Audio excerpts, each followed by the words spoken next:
પાલતુ શ્વાન દ્વારા માસૂમ બાળક પર હુમલો કરવાની ઘટના સામે આવી છે. જર્મન શેફર્ડ શ્વાનને સીએનસીડી વિભાગ દ્વારા કબજે લેવામાં આવ્યું. સેનેટરી ઇન્સ્પેક્ટર સલીમ લોઢા દ્વારા કાર્યવાહી કરાઈ. ન્યૂ મણિનગરના શરણમ એલિગન્સમાં આ ઘટના બની હતી. 5 મહિનામાં પાલતુ શ્વાનનો બીજો હુમલો સામે આવ્યો છે. જર્મન શેફર્ડ માસૂમ બાળક પર હુમલો કરતો હતો. શ્વાન માલિકની પોલીસ દ્વારા ધરપકડ કરાઈ છે. શ્વાનને વેલફેર સેન્ટરમાં રાખવામાં આવશે. ગઈકાલે બપોરે 1 થી 1:30ના ગાળામાં શરણમ એલિગન્સી ન્યૂ મણિનગર વિસ્તારમાં ત્યાં ફરિયાદી નિતેશભાઈ રમેશભાઈ ગુંદેલાએ ફરિયાદ હકીકત જાહેર કરેલી.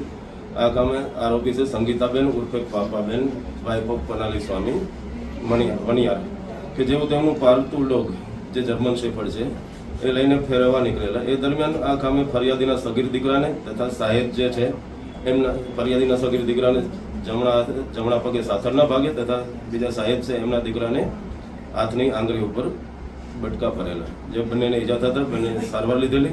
જે બાબતે અત્યારે રામોલ પોલીસ સ્ટેશન ખાતે બીએનએસની સેક્શન 291 અને 125 મુજબ ગુનો રજીસ્ટર કરવામાં આવેલ છે. પોલીસ દ્વારા શું કાર્યવાહી કરવામાં આવશે?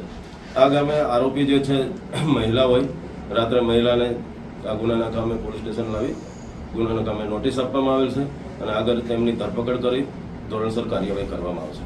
સાહેબ, જે નીતિ નિયમો કોર્પોરેશને બનાવ્યા હતા કેટલાક મહિના અગાઉ, તે નીતિ નિયમો અંગે પાલન થાય છે કે કેમ તે અંગે તપાસ કરવામાં આવશે કે કેમ, અને જો પાલન થાય છે તો કયા પ્રકારના નીતિ નિયમોને લઈને પોલીસ તપાસ કરશે? આ કામે આરોપીએ જે પોતાનું જર્મન શેફર્ડ છે આરોપીના પતિએ જે કોર્પોરેશનમાં રજીસ્ટ્રેશન કરાવેલ છે અને એની નિયમ મુજબની જે 1000 રૂપિયા ફી છે એ પણ પે કરેલું છે.